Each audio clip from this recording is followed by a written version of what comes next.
Okay, in this next section, we're going to cover section 4.7, which is more factoring. So we're factoring yet again. That's why I was not going overboard on the examples. I figured it was a bit much. So this is section 4.7, and we are talking about factoring binomials.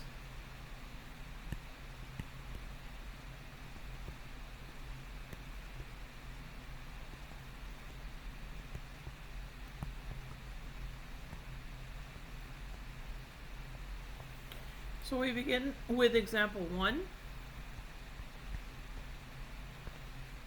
In example 1, we want to factor 16x squared minus 9.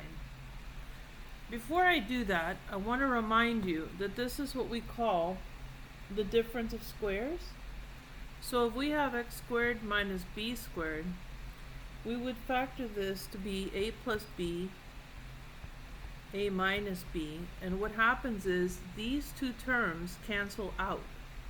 They go away, because you end up with a positive ab and a negative ab, and so they all go away.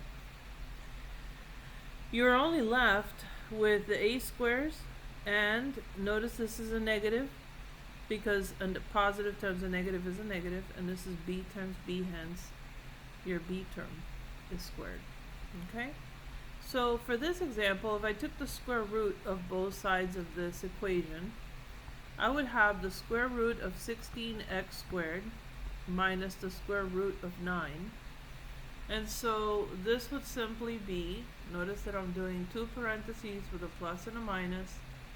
I'm going to put a 3 here, and I'm going to put a 4x on both of these sides. And when we factor this is exactly what it comes to. Okay?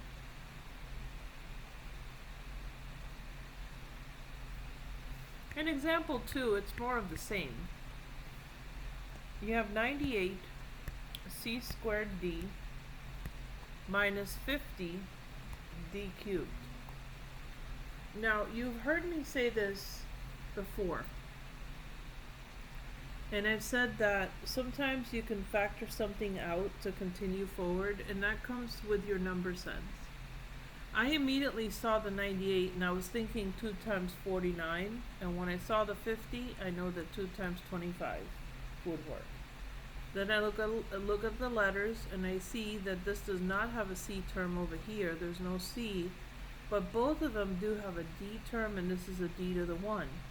So that means that I can take out a 2d from all of this and end up with 49 c to the second minus 25 d to the second. Guess what that looks like? I can take the square root of this side and this side, and there's a negative right in the middle. So I'm good. It's a difference of squares. So this becomes 2d parentheses 7c, and again I'm going to do the same thing over here. 7c again, minus plus, and then 5d and 5d, because that's how I get 25. So the only difference between the two examples, if you notice, the first one and the second one, is that in the second one I could just go out straightforward and take the square root of both ends, and I know that I have this value waiting for me as a set of factors, whereas here I have to take out 2d.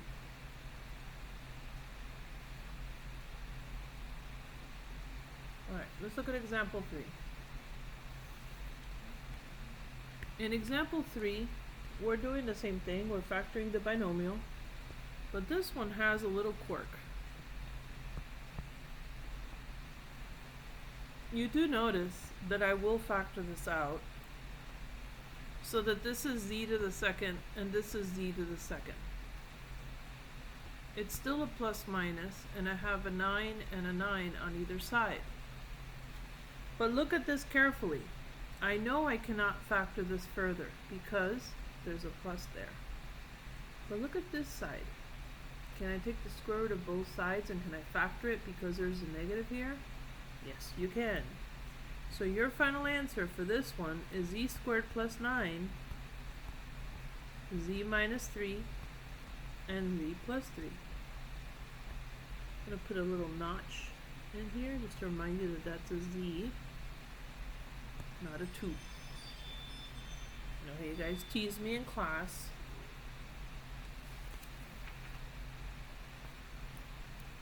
Alright, example 4.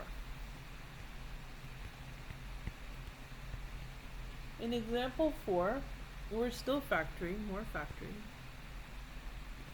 Remember in class we spent quite a bit of time on this particular section.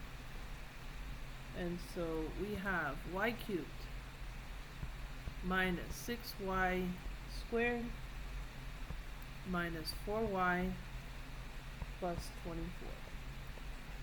Alright, and so in a question like this, again, you have 4 terms. I would consider factoring by grouping. So that means that I'm cutting across about there. And if I factor this side out, I'm going to have y squared. And I have inside of here a y minus 6. If I take out a negative 4, I have a y minus 6 as well.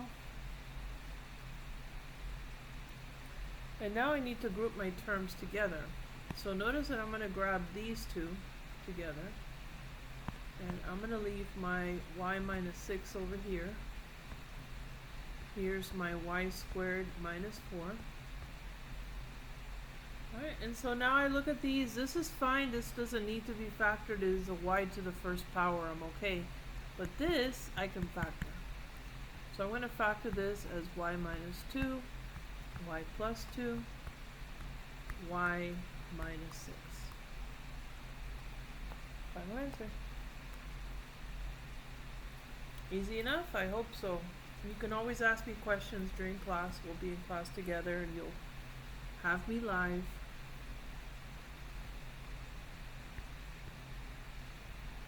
Here's example 5. In example 5, we're going to factor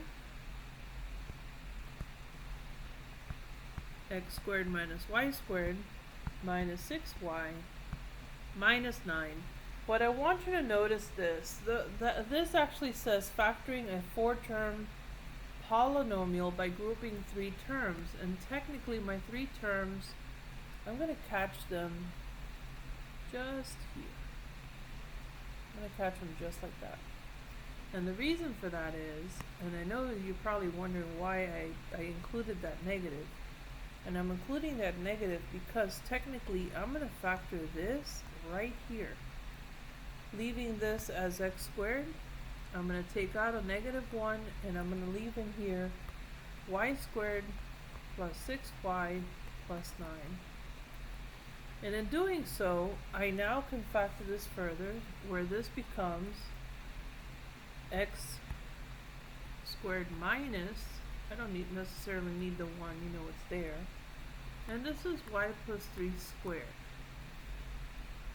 Now, I want you to put on your thinking cap, and I want you to realize that this is technically the difference of 2 squares, because if you thought of this as x squared and this as a big y squared, don't you have x squared minus y squared? And if we were substituting, we would go back and plug it in, right? And so this becomes x squared minus, and we start with y plus 3, right? Because we have x minus y, that's one of our first. Right? And now on this side, we're going to have x squared plus y plus 3. Final answer, and keep in mind that we're getting rid of the squares at a moment. So again, this is like, let me go back. This is like x minus big old y, and here is x plus big old y, right? And so final answer is x minus y minus 3 and x plus y plus 3.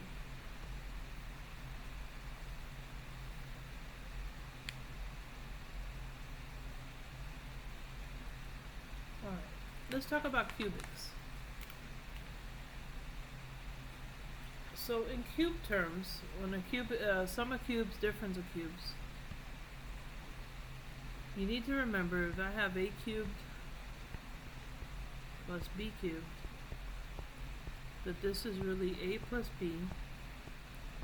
This becomes a squared. This will always be the opposite sign. Remember SOAP. Same, opposite, and always positive, meaning this last term. If I have a cubed minus b cubed, then it's the first term, right? And then it's always SOAP. So a squared, this will be plus the opposite, excuse me, my mistake, this is negative. Again, AB and then plus b squared. So always remember SOAP. Same, opposite, always positive. They're referring to the sign. So same, opposite, always positive. Notice how that's positive. So same, opposite, always positive. Okay, so if you can remember that, that would be quite helpful for you. And here's an example. This is example 6, example 6. And so in example 6, I have 8x cubed minus 27. And so if I think of this, this is really 2x to the third power minus 3 to the third power. If that is the case, then this is now 2x minus 3. And this becomes, remember it's a first term squared, so 4x squared. Opposite sign, so plus. The product of these two, which is 6x, and the last term is always positive because it's just that term squared. And that would be your final answer for this one. Alright, if I had a positive sum of cubes, let's do that in green. So if I had 125 t cubed, this is example 7 by the way. 125 t cubed plus 64 z to the 6th power. So we're going to re-express this as 5t to the third plus technically 4z squared to the third power. And so using our values, we know that this is going to become 5t plus 4z squared. This becomes 25t squared minus 20tz squared. And lastly, plus 16z to the fourth. That's the last term squared. Always positive. Again, think so. Same, opposite, always positive. Okay, so this is all of section 4.7 reviewed. And so let me close the video so we don't run out of space. Once we run out of space, I run out of time.